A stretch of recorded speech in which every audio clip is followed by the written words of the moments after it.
Hello everyone, it's RB Gamer here. Welcome back to the channel, and today we're going to be reacting to a Poppy Theory video. Yes, you heard me right. And today we're going to be reacting to one of these videos. What is? So you might recognize that voice. Maybe you watch him, maybe you don't. I don't know. But which one should we watch? Ooh. So I want to do what does the prototype look like. This is really, a lot of people wondering what's going on and stuff. So let's look at this video. What does the prototype look like? Throughout the time we've been playing, watching, and researching Poppy Playtime, the only thing we've been able to see on the prototype regarding his appearance is his robotic arm. But with how this character... This is true, like you saw in Chapter 2, you only saw the arm. You couldn't, even if you've seen some YouTubers like go and like hack into the system or like put on hacks just to see the other side, and it was like just to the end of this arm, which is like here, and there was nothing beyond the arm. And Chapter 3, same thing, just the arm. We haven't seen anything else of it really. Has been acting throughout the game, I might have an idea as to what this thing really looks like. But before trying to figure out his appearance, we have to speculate on why his appearance is even hidden in the first place. During the events of Chapter 2, we discover a tape hidden in Bay 09, a minor room that only serves as a way to return to the game station. And after playing it, we're informed about a tragic event that happened regarding the prototype, where he... Now this is obviously the Hour of the Joy, but the theory is that the prototype, well, it's not a theory, but the prototype actually led this to happening, and all the creatures, the prototype was like the main guy, and he told all the creatures to go attack everything, make sure nothing's alive. It was really bad. It was called the Hour of Joy, but nearly breached containment. The prototype seemingly disassembled the digital alarm clock in his room using the battery along with some other parts to create a laser pointer, which he then used to disable the camera, allowing him to be left unmonitored for 28.3 seconds. And once the camera was turned back on, the room appeared to be empty, causing one of the scientists to go inside and check to see if the prototype was still in there. Fortunately, he was, and he was just hiding in the camera's blind spot. But the prototype... And I like how he talks about this, because yes, we want to know what the prototype looks like, but this is important because the person that went in there to check everything out, they saw the entirety of the prototype, but they didn't live to tell the tale, which is unfortunate, but it is what it is. And this was back in, I think it was 1995 when that happened.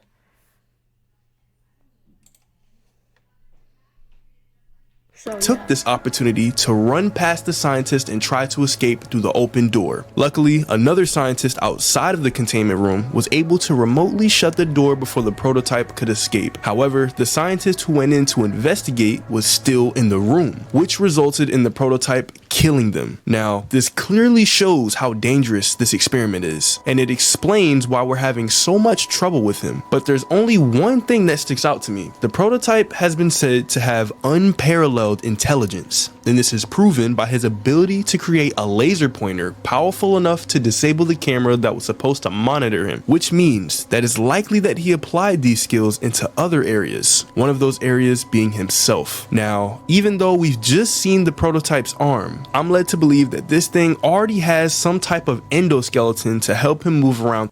Oh yeah, and also Catnap Shrine. Maybe Catnap has seen the entirety of the prototype, and you saw one of the parts that had like what it looked like his hand and arm, and maybe that's what the prototype looks like, and that's Catnap trying his best to replicate the prototype, possibly.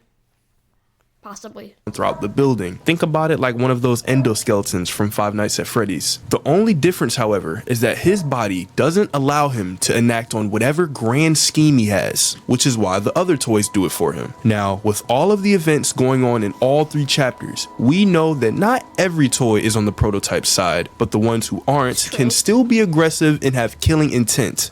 For example, Kissy Missy. Now, Mommy Longlegs wants to kill you, but Kissy Missy's one of the friendly ones. Take Mommy Longlegs, for example. It seems like Mommy Longlegs was genuinely scared of the prototype, as when she's being dragged into the grinder, she yells out, "He'll make me part of him," implying that she understood the prototype's goal in building himself up. Now, in one of my previous videos, I said that Mommy Longlegs said, "You'll make me part of him," but after seeing what you guys had to say, I was clearly wrong. But this basically confirms that whatever the prototype looked like before the death of Mommy Longlegs has definitely changed, but we don't know if he took parts of Huggy Wuggy, let alone even found him, as when we ended up killing him, he fell way down into the depths of Playtime Co, and there's a chance that when he did land, parts of him became unrecognizable. However, we can bet that whenever the prototype is revealed, he'll definitely have a part of Mommy Longlegs on some part of his body. Now, this leads to the question, what would the prototype take from Mommy Longlegs? The instinctive answer would be her arms and legs, as she's able to stretch them out several feet, and they seem to be extremely strong as well. If you look closely,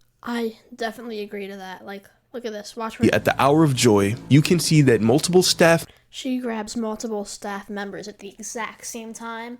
members were taken away by Mommy Longlegs with just one arm. So if the prototype were to take anything from her, it would definitely be that. But the thing is, he actually kinda doesn't. If you remember what happened after Mommy Longlegs was killed by us, you can see that the prototype only took her torso and her right arm, and the rest of Mommy Longlegs' limbs were messed up by the grinder. So does this mean that the prototype will have one arm for reach and keep the one that he already has? Well, with this thing being our only clue regarding Mommy Longlegs, I think we can see this as a possibility. But what about some other characters who died? For a while now, I've been led to believe that Catnap will be one of the characters used to make the prototype stronger, especially since the prototype has access to his entire body, and this includes his respiration system, which holds the red smoke. Catnap doesn't just have some supply of red smoke inside of him. No, he literally just breathes it out regularly, and knowing that the prototype has intelligence like no other, there's a chance that he'll be able to extract that from Catnap as well and apply that into his arsenal. And if you really think about it, there's not much else that he can take from Catnap, possibly his limbs so he can have some claws and a more agile frame, but something's telling me that there's gonna be another character that the prototype will take parts from. Now, could it be possible that one of those characters are the Smiling Critters? To be honest, it's not likely at all. We pretty much know nothing about the Smiling Critters' abilities after the Bigger Bodies initiative, and judging by how fast they died, the prototype might not even see them as worth using. Plus, it's highly implied that Picky Piggy was the one who ate all of the Smiling Critters. So even if the prototype wanted to use them, he just couldn't. But I mean, I feel like Piggy would, even if he had to choose one, it would be Picky Piggy, because the theories are that Picky Piggy ate its friends. I don't know, because the voice lines say that he wants to, he eats this, he eats that, then he's still hungry, and then he says, "Eat elephant," which is one of the smiling critters. It looks like an elephant. That's just one of the theories, but wait a minute, Dog Day's legs were cut off as a form of torture for telling everyone to escape Playcare in Playtime Co. Could he also be an addition to the prototype? I think this is also a no, simply because the reason Dog Day's legs were cut off in the first place was to torture him. But then again, when we meet Dog Day in the jail cell, his legs are nowhere to be found. So they could have possibly been stored someplace else, or they just got eaten by Catnap and the mini Smiling Critters. Now, in the end of chapter 3, we hear Kissy Missy being attacked, and if you guys want me to make a theory on who did it, let me know down in the comments. We need to be cautious. There's something... What's she doing? No! But if we were to assume that the person attacking Kissy Missy was the prototype, then this could actually make sense due to one thing. Just earlier, I mentioned how when Huggy Wuggy died, he fell deep into Playtime Co, and it's likely that his remains weren't found. It's possible that Huggy Wuggy dying this way wasn't a part of the prototype's plan, and he wanted to at least extract something from him to make himself stronger. But Kissy Missy is pretty much an exact copy of Huggy Wuggy, the only difference being her color and more caring nature. Now, oh yeah, Kissy Missy, she's like one of those friendly characters. Like, Huggy Wuggy and Kissy Missy are like exact opposites of each other. I don't know what that is, but I don't know why that is, but I don't know. It's probably just how they wanted the game to be. But it's really interesting how they're both like oh, that sounds bad. It's really interesting how they're both like counterfeits of each other. Like they're completely different. I don't know.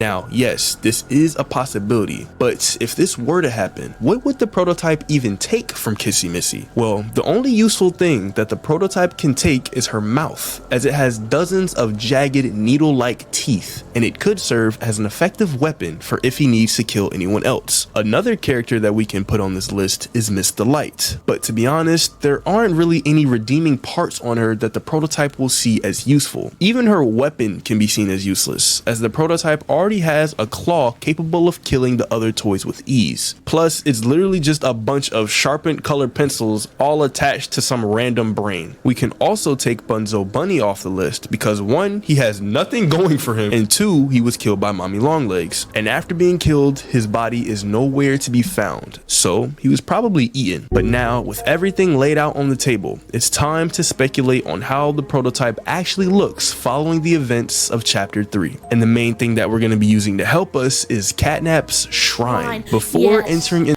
that's what I was talking about earlier.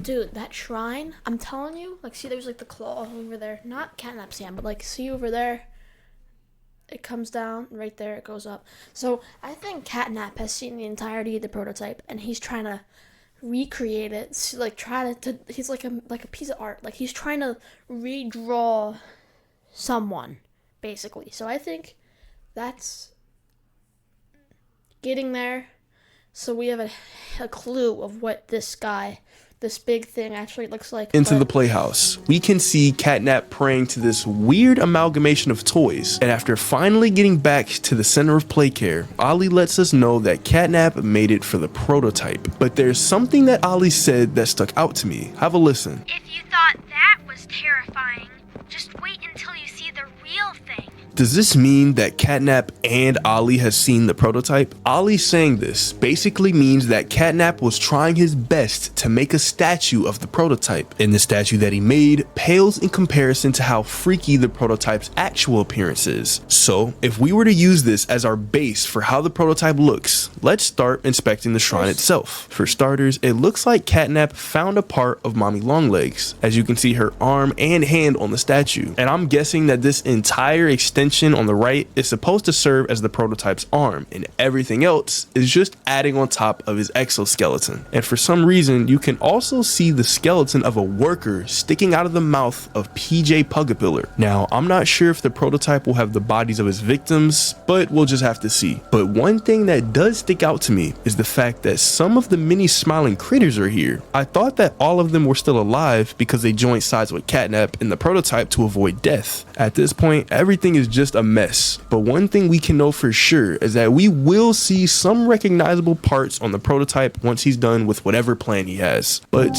what do you think the prototype looks like? Let me know down in the comments. Thanks for watching, subscribe, and click on this video right here.